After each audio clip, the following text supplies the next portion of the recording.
Кемел адам жалғасы.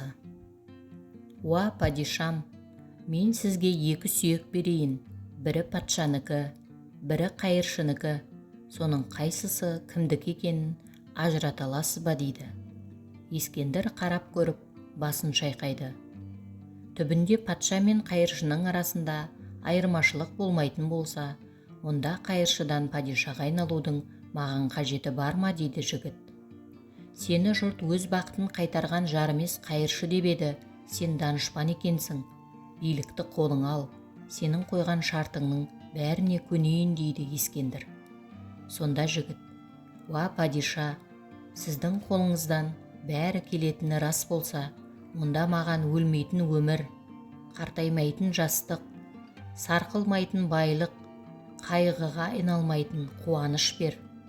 Осы 4 шартымды орындасаң, елге әмірші болайын дейді. Ескендір өзінің айтқандарының бәрі бола бермейтінін, жер жүзін жаулап алу ниетінің мағынасыз екенін осы жолы түсінген екен деседі. Өмір қарызға берілген нәрсе сияқты, қандай қарызды болсын қайтаруды ұдайы есте сақтау керек. Өзіне өзі жаны ашымайтын адамға көмектесудің пайдасы жоқ. Сатылап көтерілгісі келмейтін адамды онымен сүйретіп шығара алмайсың деген Эндрю Карнеги. Саған баспалдақ ұсынса, онымен көтеріп шығармады деме. Баспалдақпен көтерілуге жүрегі дауаламайтындардың одан түсуі тіпті де қиын болады.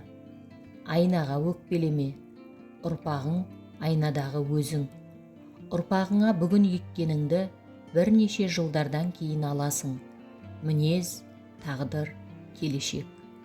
Балаларыңа жәрдем бере тұрып, оларды өздеріне өздері жәрдем беруін талап ет.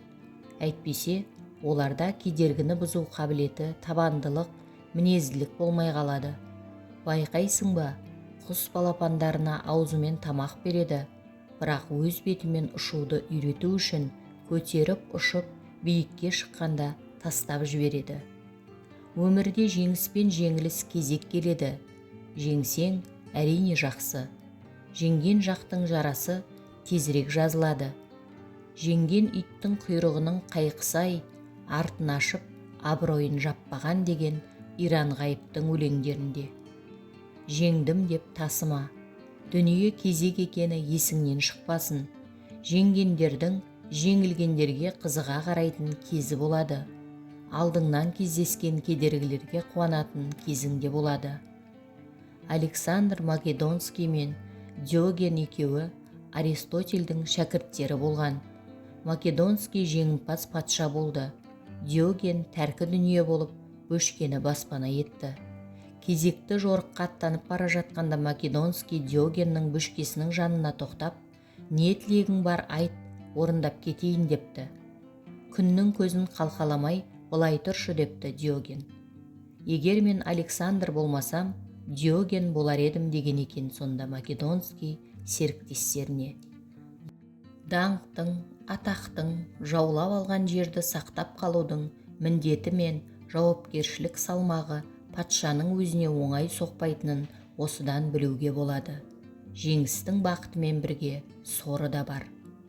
Омар Хайямның Наурызнамасында мынадай мысал бар. Ескендір Зұлқарнайын жер жүзін адақтап шыққанға дейін жер жаһанды жаулап алуды көксейтін бірнеше түстер көрген екен. Солардың бірінде Жәми жаһан оның саусағына жүзік болып тағылғанға ұқсайды. Бірақ бұл жүзіктің тасы болмапты.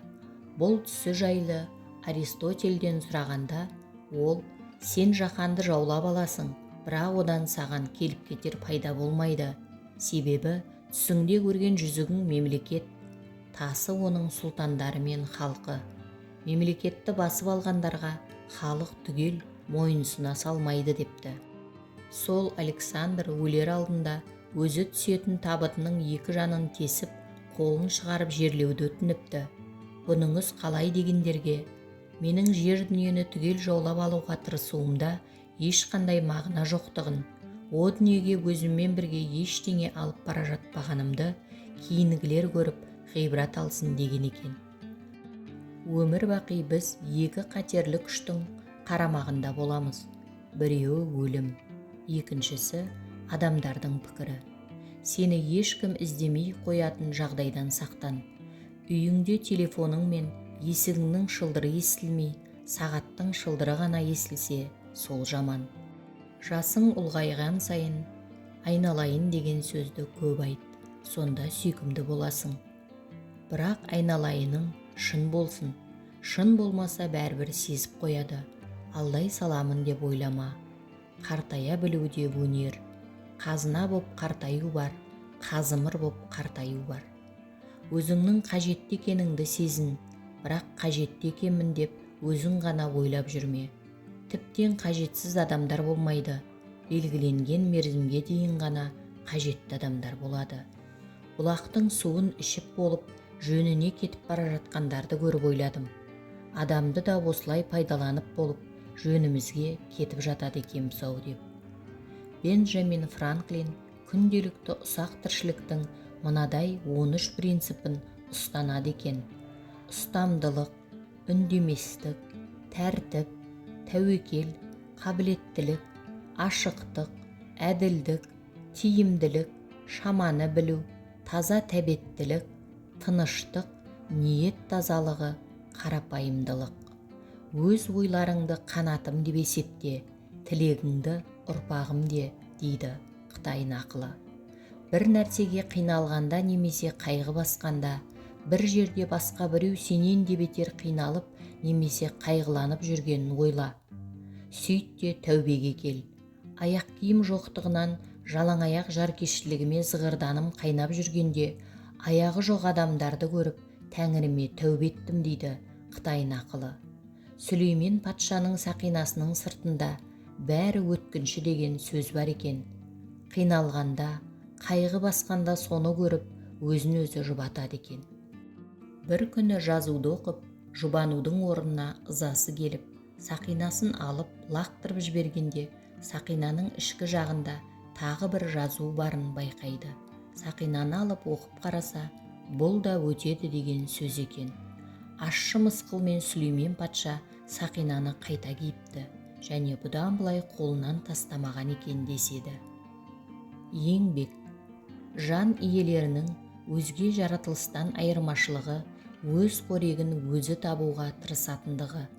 Адам да алдымен дайынды жеген, кейін дайынды көбейтуге әрекет жасаған, қолдан өсірген, сақтаған, етін, жүнін, терісін пайдалануды үйренген.